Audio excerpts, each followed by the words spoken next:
I gathered my composure. This is a garden party, Mr. Hardwicke. I try to be suitably dressed when I represent my employer. He remained leaning against the fence, but he took off his sunglasses and gave me a long perusal, brows raised over piercing green eyes. I couldn't tell what he was thinking, except I got the fleeting impression that the new editor-in-chief of the Philadelphia Intelligencer had decided I was a tasty hors d'oeuvre, fresh off the Barbie. I must have bristled. "I'm not criticizing," he said, continuing to examine me over the rim of his champagne flute. "Far from it. In fact, where I come from, we'd call you a smoke show." So far, every time I'd encountered him, Gus Hardwicke had managed to get me off balance and keep me there. He did it, I knew, because he recognized I was too polite to fight back. He took advantage of my good manners. Tartly, I said, "Is that a compliment in Australia?" "Smoking hot? Of course it's a compliment." Hardwicke wore a sharp jacket, probably Ermenegildo Zegna, if I had to guess. Very expensive, but worn casually over jeans and a button-down shirt. He was very much the hip Aussie. He said, "I just looked in on an invention called an eco-toilet. Earth-friendly, I'm told. There was a sign inside. If it's yellow, let it mellow. If it's brown, flush it down. Can you tell me what that means precisely? I can't imagine." I was fairly certain he was taunting me, and I wasn't falling into the trap. I haven't the faintest notion. Some organic living policy, perhaps. Perhaps. Still eyeing me with a calculating smile, he said, "You were very brave to choose those shoes, knowing you were going to be around cows." "The trick to cows is keeping your distance," I said, and returned my attention to the party.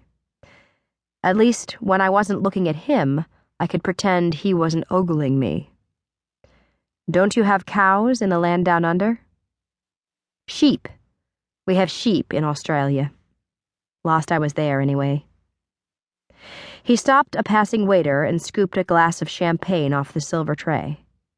He handed the glass to me. "Drink up, love. The bubbly's a bloody good drop." In my short career as a journalist, I had never been called love by a superior.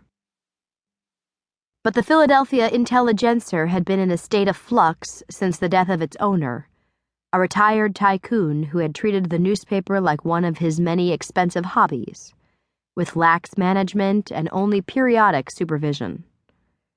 Now the new owners were taking a firmer hand.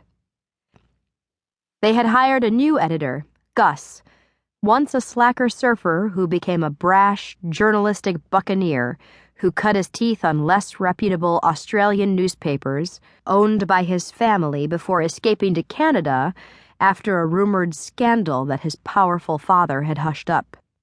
Finding immediate work in Canadian tabloids, he sold scads of papers by reporting on drunken television stars who misplaced their underwear and politicians with the instincts of rutting bonobos.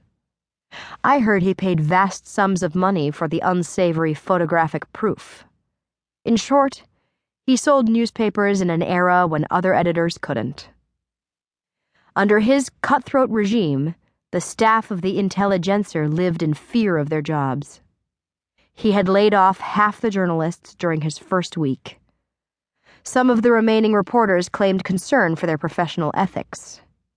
So far, only one reporter had left with his head held high, but there was more rumbling in the lunchroom. Rumbling and posturing, if the truth be told. Me, I simply hoped I could continue to receive my meager paycheck. Standing beside our merciless new editor, I felt my palms begin to sweat. So I sipped champagne to summon my courage and said, "May I ask why you're here, Mr. Hardwicke? Is it to supervise me?